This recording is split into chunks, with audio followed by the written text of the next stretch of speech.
And we're here talking with Billy Gilman. Billy's going to be at Music in the Park, Chehalis, Washington Recreation Park. Billy's going to take the stage.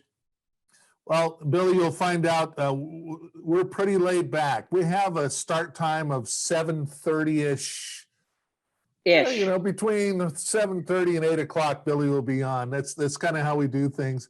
It's a great event from this standpoint because it's about music in the park. It's a beautiful, quaint little public park. People bring their chairs, they sit there. It's usually warm and the stars are out and it's music in the park. And that's it. We don't have clowns. We don't have bounce houses. Please tell me you have a spotlight though. How will they see us? Yes. Oh, yes. Yes. There's I'm lights. teasing.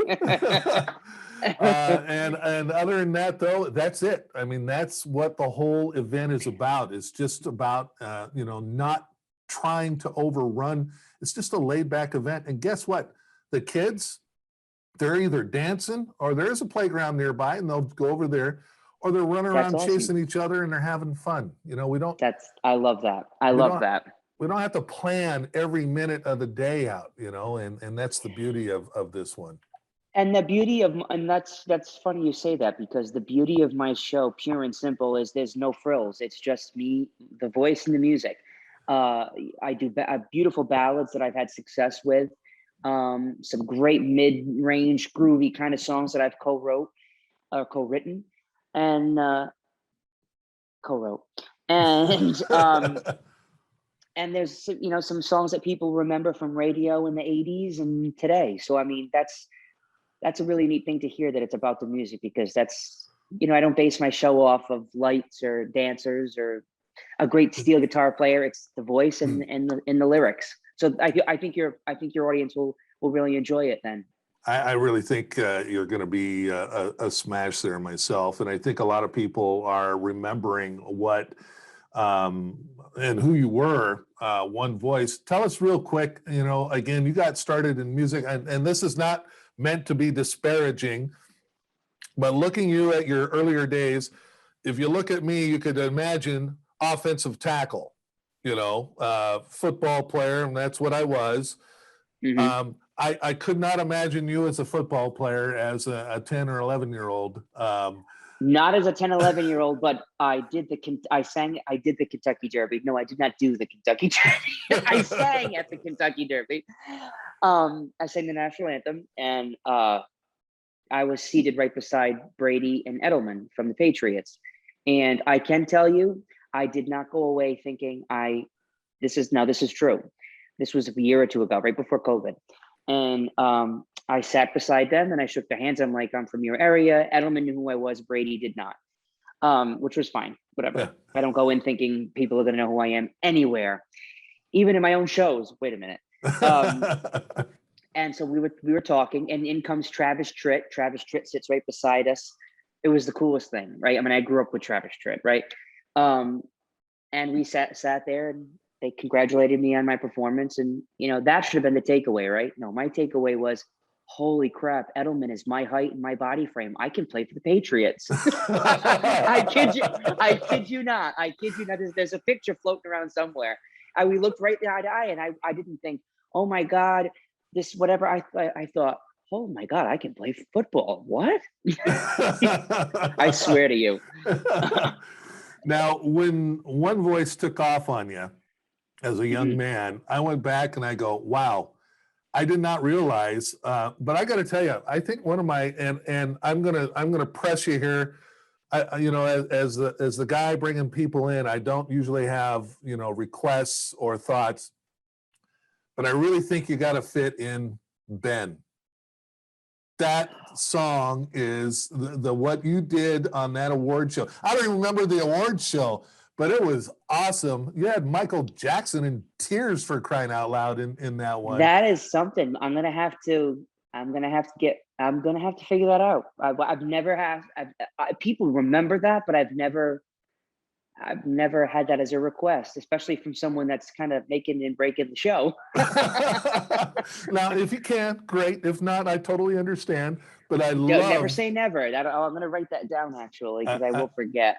That was such a great performance. And then I go, you were on Oprah, you were on Regis, you're on Rosie. I mean, and then you're on there like you're Charles Nelson Riley on the old game shows, a pro, just rolling with everything. As I go, he's 12 doing this. I mean, you seem to be someone who picks up things very quickly. So it seems to me you got comfortable very quickly in that whole type of surrounding or environment, and were able to jump right in with the best of them. To tell you the truth, looking back, you can't really, and that's the neatest thing of my career right now is I know what I actually can look you in the eye and know what I'm talking about, because I've been there, and I've waited so long to get to that point, because I've always felt the same feeling. Like I know exactly what I want to do. I know that I'm right, but you need life lived for people to kind of listen to you. It's just the way it goes, I guess. I don't know. But I've always had this sense of, I know what works for me at 5 years old. At 4.5, there's a picture of me folding my clothes into a suitcase because I was going to Nashville to meet Pam Tillis because she was going to get me a record deal. My mother's like, how do you even formulate these thoughts in your head, William? God totally chose me to have this. It's because it's too strange. It's too weird. And the one thing that I'm most proud of is my parents remained my parents. They didn't want to become my managers or my agent. They didn't care if I had a #1 record or if it was 300 on the chart. I'm Billy Gilman, your son, and you're going to come home and do this and do that. And I was pushing them. I was pulling them. We're going to do this. I want to do that. It wasn't me being forced. And I think that natural sense of this is who I am, I think that's why it was always so easy, because it was just who I was. If you go back, I grew up, I have a few years on you. So growing up in the 70s, variety shows, Donnie Marie and, Sonny and Cher, and so many of them. And there was, but I could see you could have been right in the middle of that. Just because you not only can sing, but you can do little comedy bits. You're an entertainer, you're a singer, and I know that's what you're probably most proud of, but you're also an entertainer, and you know how to talk to people. And that just brings a whole different element to the overall performance. I think so, yeah. And there's been many times where I've been with people, fellow artists, and they're just very one-answered people. And it's awkward to me. Like I don't get the thought of strap the guitar on, sing your 1.5-hour show, say thank you and good night. I'm like, to me, that's awkward. It's like chalkboard, nails on chalkboard, right? And you gotta make a rapport. Otherwise, why would people want to come back? If you're just doing what they can press play on and save a few $100s by not coming, yeah, what's the difference? So right. I always strived to be very, formulate it and make it very individual, if you will. Talk to the audience, talk about their town, talk about life, whatever. It's just always been my goal. Well, one other, before I get to something else, I do want to bring this one up because it clearly is exceptionally important to you. And I watched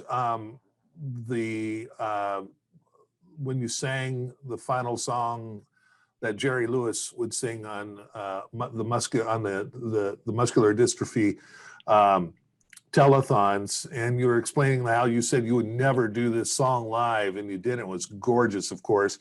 Wait, where was this? Where did you find that? That was on YouTube, I believe. Wow. Yeah. Someone must have uploaded it via, Yep. It's so funny when my career started, you had these great big things, and you could scope them out, and now they would go, they'd be now it's like this. Yep. And it's like, it's so different, right? So someone must have isn't that funny? Oh, wow. Yeah, it was on there. But Jerry Lewis, clearly met so much. Why did MDA, I guess, mean so much to you at such an early age? You're the national youth chairman of the MDA at one point. Yeah, I will tell you, throughout that time, right before that, even I I grew up in a family that gave back. It's simple as that. My grandparents owned a local oil company, and they lost money. They never really made money because they would give to people that could not. And my parents, if someone needed help, they would. I come from that mindset, and so when I started this career at 13, whatever, I immediately wanted to give back. I said, if I make it into the top 50, that's bigger than anyone could dream of, let alone the top 10 and number one. I will be at a platform, even if you don't chart and people pay attention to you, you're at a different level. You're at a platform where people are watching you and people are paying attention. And I thought, if I can somehow not only sing, but sing and inspire and sing and create my youth generation to help out, be that voice. I think it's bigger than my record sales. It's bigger than my voice, you know? So I immediately, with my first record, went and gave one of the songs. Well, we partnered with them, I should say, with Marlo Thomas and St. Jude, and it became their theme song. We got to go in and profile some of the kids and their diagnosis. It was called There's a Hero, and which was very important to me. And I was with Amy Grant at one of the groundbreakings for one of the new hospital wings. And then shortly thereafter, I got involved with the telethon, and I was only a singer in the beginning. You know, many hundreds of singers throughout the 21 hours that they used to be on the telethon. Yeah. And I just saw this amazing community of people. And then I started to ask questions. What's the percentage? Do they take what you raise 60 million some odd dollars on the tote board? Where does that go? Do people take it to survive, or does that strictly go to the ingenuity of cures and wheelchairs and oxygen tanks and the labs? And it did. They took not 1 cent from what was raised. And I thought that was so transparent and amazing. I said to myself, I want to get more involved. Coincidentally, about maybe 11 months after that, Larry King had me on his show, and he had another special guest on, Maddie Stepanek, who was an 11-year-old New York Times best-selling poet. He had mitochondrial myopathy, which is one of the 48 diseases that MDA represents. I said, not only is he part of the muscular dystrophy family, but these poems sound like music. These cannot just be written and read. They have to be put to music. It's that important. I can just hear them put to music. So I went to Nashville, sat down with people that wanted me to do normal singles. And I said, no, I want to do this project. I think it's bigger than any of us. And I think it's important to the cause of this kid's humanity and his life. And they fought me, and I said, oh, I got to do this. I'm going to do it with or without you. And so they finally gave me the green light, and we started to make the record. And all the heavy hitters in Nashville put beautiful music to these poems. I went to a gala to sing a couple of the songs on behalf of it. And a few members from the muscular dystrophy family were there and were like, if you would ever wanted to be involved, here's our card. And the next day I called them, and within 48 hours, I was the national youth chairman under Jerry. And I stayed there from 2002 to 2000. Well, I was, the role flipped because I was no longer a youth. I became the celebrity ambassador. And so still to this day, it's been since 2002 that I've, the telethon's long gone since 2011, but I still go across the country raising money and thanking big companies that have raised money for us. So it's an amazing thing. And throughout my time, I've raised on my own throughout the events about 2.5 million for them. Nice. Through the 18 some odd years. Nice. I mean, that is just, it's important to have something attached Absolutely. to it. And am I wrong to guess that maybe your first experience was just being invited on because of the telethon, and you were just there to sing, and yeah. Then you're the one that said, wait a second, what's this all about? Oh yeah, I did. I just saw it was just such a kind environment, and I saw all these patients with all of the mass amount of equipment to have them survive, and it's just so eloquently done. And they're in a TV studio. It was just so well organized that I said to myself, whomever is at the helm of this ship, their heart is in the right place, because look how well this is done on their behalf. It's not to glamorize anything, but to find the cure and get the funds. It was remarkable, and it was an American tradition, and I'm sad that it's not here. Yeah, yeah. I mean, in the end, though, what did Jerry Lewis not mean to your career, but meant to you? Because that seems to be a whole lot more important than anything else. For whatever reason, I never when I was younger, not so much now because it's just different now. As the older you get, it naturally becomes different. But I don't know what he saw. Maybe he saw that little kid that he acted like in his movies. I don't know. The craziness. Maybe he saw that in me, but then he saw the generosity and the genuine Billy that really just loved to find the cure and work hard for the kids and the young adults and the adults. Maybe he saw that it was truthful. I don't know what he saw, but he just took a liking to me, and it was a friendship that I will never forget.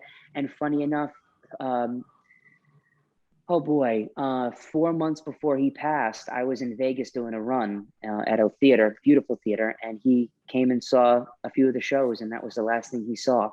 And he came backstage, and we hung out for a while, and then he went into the hospital. Unfortunately, he didn't, survive. And so to know that that was one of the last things he saw, knowing how badly he felt, that says a lot about a Wow. legend. Yeah, You know, yeah. he just was an amazing human.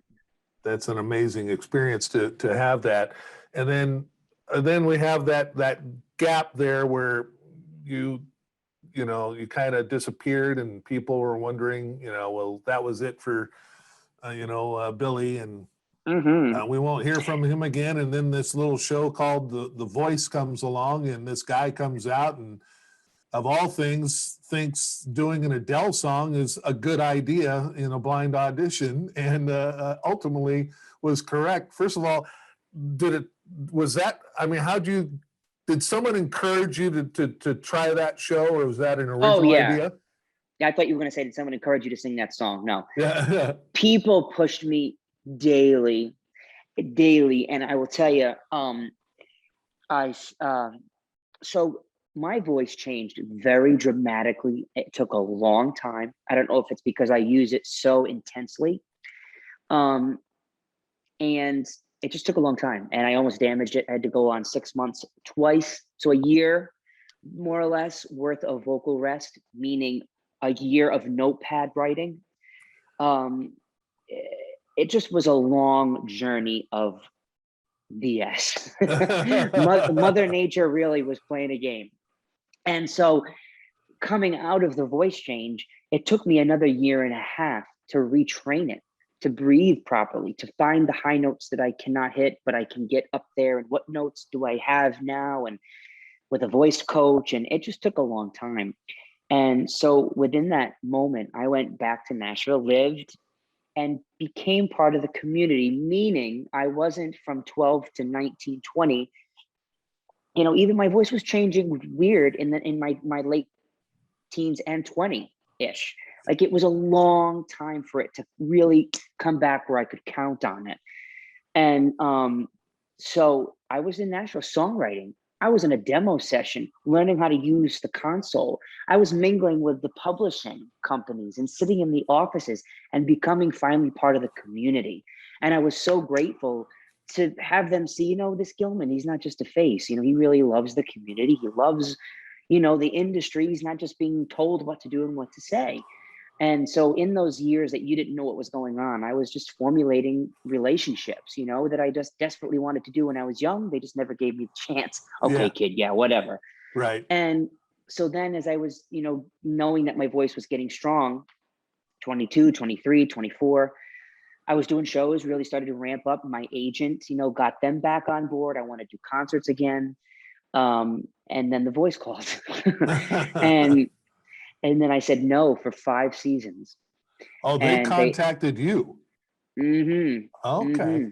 they did. And I said, nope, I didn't rely on a TV show then at this whole time. I don't want to do it now. And I said, no, I'm all set. Thanks. Thank you. And the fifth time they called, my manager said, will you just shut up and listen? And so I listened instead of immediately saying no. And I said, well, can you give me a week? Will they give me a week to decide? And they said, and she said, yeah, I can get that for you. So I immediately went right into ex-managers and the ex-head of Sony Music Epic Division in Nashville at the time, agents, people that I just knew that I could count on immediately and not wait to be, on hold for an hour before you can get their time, all of 30 seconds. And I just asked them, I said, listen, what do you think? Will this hurt me going forward? And literally they said, you know what you're capable of. We know what you're capable of. What have you got to lose? So I said, you know what? I'm going to dive in and I'm going to try this. I don't know why it keeps coming back, but there's got to be a reason that they keep asking. And so I did it, and I'm glad I was wrong. I'm glad I was wrong. I'm glad America. Yeah. Was there a concern though of hearing maybe some of the stories from like American Idol that if you win, you're locked into some, ridiculous contract for a long time and things like that? Was that part of the process of deciding? I mean, was that something you had heard and said, I just don't need or want any part of the other stuff that comes along if I happen to win or whatever it is that they do? Was that part of that discovery process of whether you wanted to do it or not? Absolutely. I mean, I've been with labels, a few here and there throughout my whole career. It has to be right for me to put up with what you got to give and put up, if they're really it's a great thing and you're being seen, and well, you'll put up with the percentage loss or artist creativity and whatever the situation may be. I didn't know how the Voice record label end of it worked. I didn't know how they maneuvered. I didn't know how they acted towards the artists. All I knew was it was a record label with mega stars, not stars, mega. And I said, chances are they're going to put me on the shelf and they're going to go, yeah, we'll get to you. Because I'm part of a TV show. Yeah. No, I just didn't know. So the more involved I got within the show, the smaller the circles get. The contestants leave, you get down to 8 people out of 175. You get to know everybody and you get to see a lot more because there's time now. And I was like, I don't want what they're offering. I was panicked. I'm like, oh no, I really hope I don't win this thing. And I know that sounds crazy to people listening. Who doesn't want to go win something? A football game, a golf match. Who doesn't want to win? I did not want to win. At the end of the day, I wanted America to know I was alive, and I wanted that viewership week after week going forward. And I got it. And I got exactly what I wanted, oddly enough. It's like second place actually pays more than the winner. And so you don't want to, that would be the only way where, well, wait, I don't want to win. Second place for some reason is actually a better deal. In that instance, yes. And at that particular time, as you were trying to explore more the pop side of things as well, I assume you thought this would be a great showcase to show that I'm not just a country singer at that particular point. Absolutely. I'm very, very fortunate with my voice and how it came back. It was great and fine and fun and amazing, whatever you want to call it, when I was young. But I'm so grateful of where my voice is right now. Technically singing, I never really talk about that during interviews, actually. It never comes up like that. And at the end of the day, technically what has happened, and by the grace of God and Mother Nature, the way it came back, I'm so grateful that I can sing the way I do. And I didn't want to pigeonhole myself on the show, meaning if I were to go to Sony Nashville and say, I want to do Adele's When We Were Young, they look at me and go, all right, well, make it, formulate it. You got to make it sound like it's going to sell on Cat Country. Yeah. And I knew that I could do these songs if it was speaking to me at the moment and there was no judgment. I can just do it because I'm on a show that's accepting everything. And at the end of the day, I will never fully do it the way it was done. I'm going to put my spin on it, which will always have a tinge of country. No matter what song I could sing, Rapper's Delight, and it will come out with a little bit of a mainstream country feel. It's just what I do naturally. I always bring it into that mold. So, I was happy to do that and just pick a song here. And, I want to really do Michael Jackson, but I'm not going to sing it like Michael Jackson. I'm going to sing it like Billy Gilman. It was fun for me to do that. It was a breath of fresh air, and knowing that there was no judgment. There was only, wow, I didn't know he could pull that off. Yeah. Yes, it was fun. I mean, but a lot of work. Your opener, When We Were Young. I I think the most fun, the part that sticks out to me of that performance, watching it for the first time, and we do watch that show. We tend to watch the early rounds, and then as we believe that wrong decisions are made, you start to flip. We start to flip because I go, you guys don't know what you're talking about. You just got rid of the better singer to hold on to someone young all the time. I'm tired of hearing about that. But there's one picture of you singing on the stage and they have your family and your dad is like this when Adam turns. And that's just a really cool picture that you should actually try and just get that frame and make a picture of that. I think that is just such a cool picture from off stage. You can see you in the background and Adam turning and your dad's arms are up in the air. I think you probably know what I'm talking about. Oh, I do, because I'm thinking, Dad, you don't even know where the hell you are. What? You've never watched The Voice, but it didn't matter. Like he's like, yeah, no. Yeah. Of course, he knew where he was, but he pays no mind. I'm his son, so whatever I think is good. He says, as long as you're okay. But it is funny how he did get into it big time. I bet. Now the other there's two big questions about The Voice. Number one.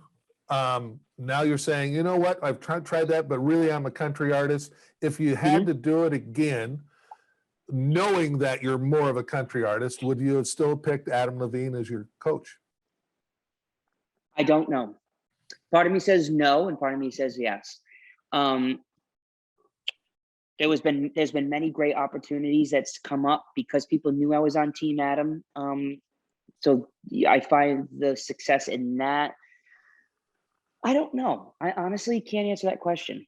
I kind of think you would, because you come across to me like you know and respect Blake and Miley, but you already know where they came from, and thinking that maybe where Adam is, you want to know that side would be more. To me, I'm getting that might be too much of a curiosity for you to still turn down. You still want to know how and they it was do the it unknown. on that side. Right. Maybe that's a great way of looking at it. Yeah. Did you ever think about Alicia Keys seriously? No. She was. I gave her credit because it does annoy me when some don't turn because they know they're not going to pick them. But some performances deserve everyone to turn and at least give, So that was nice.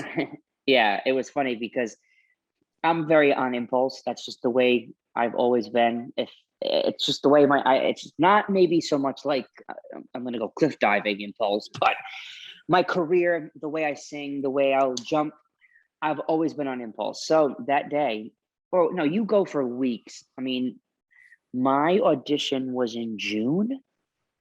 I think it was recorded in June. I'm there from March. That's how many months you're there rehearsing, figuring out songs, picking the song, doing the blocking, the this, that. I had done, and you have your own one set vocal coach that helps you. And so I did the song one way every single time. Beautiful, beautiful ending, soft when we were young. Well, I'm on the stage, it's go time. And the cameras are on, I'm doing it. I only have 1 minute and 30 seconds. It's the real one. And I look down and I'm getting ready to end the song, The Pretty Thing. And I look, and Blake and Alicia haven't turned. And I'm like, how the hell with this? So I just start belting. I just go, when we were young. And I was on impulse. I said, they're going to turn. You're going to force them to turn. If I have to hold this until the camera goes to commercial, I'm going to hold it. And luckily they turned. But yeah, they had not turned yet. I'm like, I got to change up the path here. So now, hearing that you really didn't want to win in the end, not because you didn't want to win, but because of other things you were concerned with. The other question I'm sure you have had to have been asked, why didn't you ever sing One Voice on The Voice, especially on your finale? If you were able to sing that would have been very powerful, I would think, on the finale show. Yeah, they couldn't get the clearance. They denied it. Oh, really? They denied it. We could not do it. It was a thought. It was a thought to do that and Bridge Over Troubled Water in the finale, because they kind of fit the same inspirational thing with a chorus. Nope, they wouldn't. They couldn't get it to happen. Any idea But why? No, I'm assuming clearances, publishing. I don't know. Huh. Yeah, they couldn't. They couldn't. But it was a thought. You're not wrong on that. Okay. We had thrown around doing one voice the entire season. Well, you're on The Voice, and you sang one voice. I mean, just Right. I mean, it's just. And all my fans were like, one voice to the voice. Like they had all these sayings too, so it was very well known, that thought too. So yeah, just didn't happen. That's interesting. Well, hey, Billy, we are so excited to have you come to Chehalis, our little corner of the world here. Same, man. We think you'll have a good time. We'll do our best to make sure that you get in here safely and taken care of. And August 6th, Billy Gilman will be here in Chehalis. Come see me. We're gonna have fun. I'm gonna have merch. Come take some selfies. We can actually be with and around each other again. It's awesome. It's gonna be a fun time. I promise. All right. Thanks, Billy. Thanks, buddy. Here to sing the Michael Jackson classic Ben, Mr. Billy Gilman. And the two of us, we live no more. We both found what we were looking for. With a friend to call my own, I'll never be alone. And you, my friend, will see you've got a friend in me.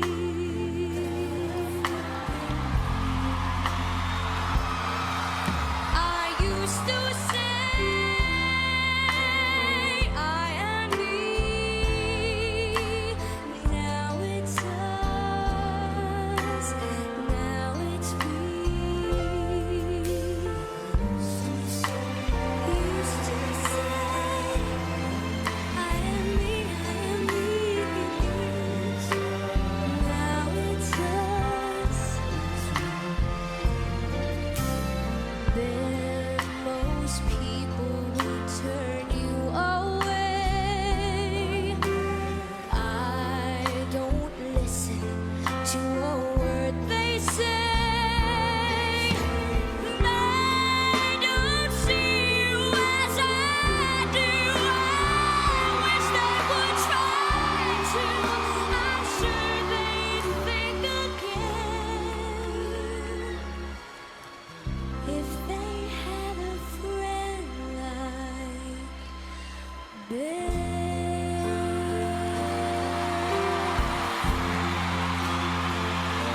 Like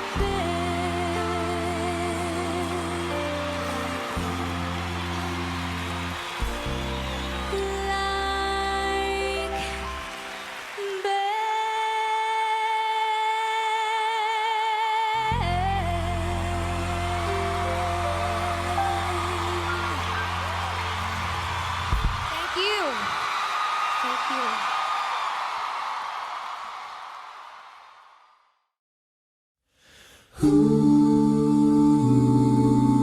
Some kids have and some kids don't.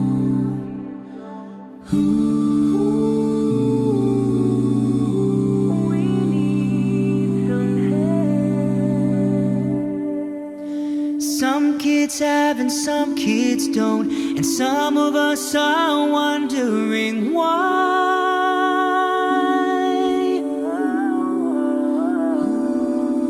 And mom won't watch the news at night, too much stuff that's making her cry.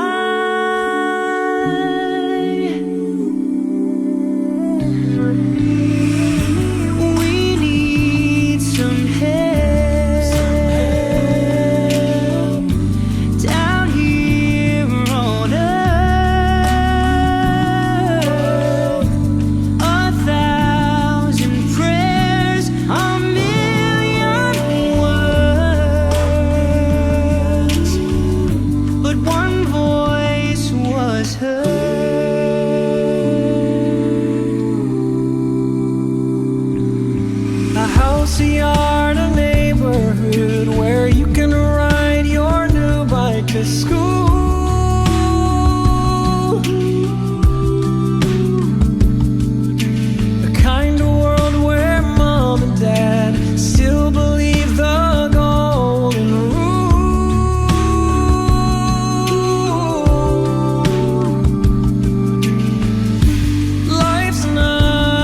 it's simple.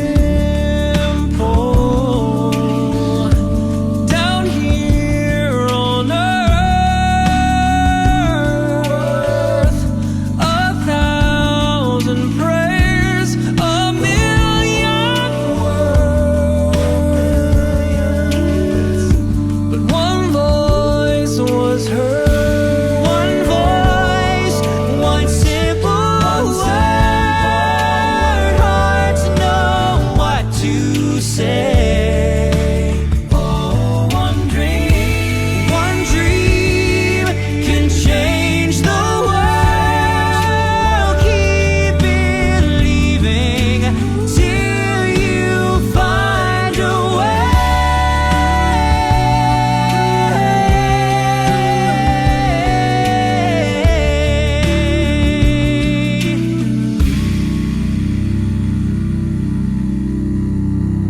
Yesterday while walking home, I saw a kid on Newberry Road.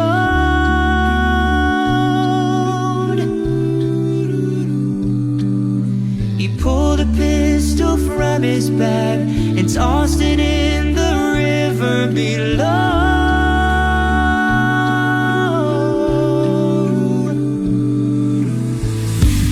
Thanks for the help. Down here on earth,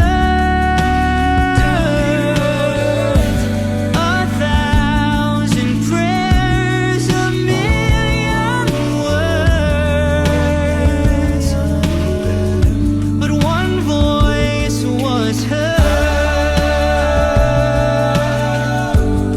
One voice was heard. One voice was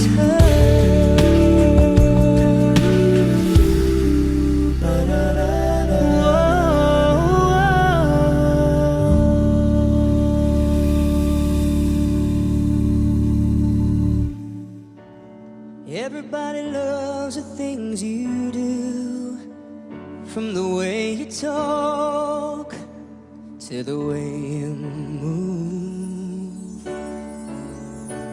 And everybody here is watching you, 'cause you feel like home. You're like a dream come true. But if by chance you're here alone, can I have a moment before I go? 'Cause I've been by myself all night long, hoping you're someone I used to know. You look like a movie, you sound like a song. My God, this reminds me of when we were young. Let me photograph you in this light in case it is the last time that we might be exactly like we were before we realized we were sad of getting old. It made us restless. It was just like a movie. It was just like a song.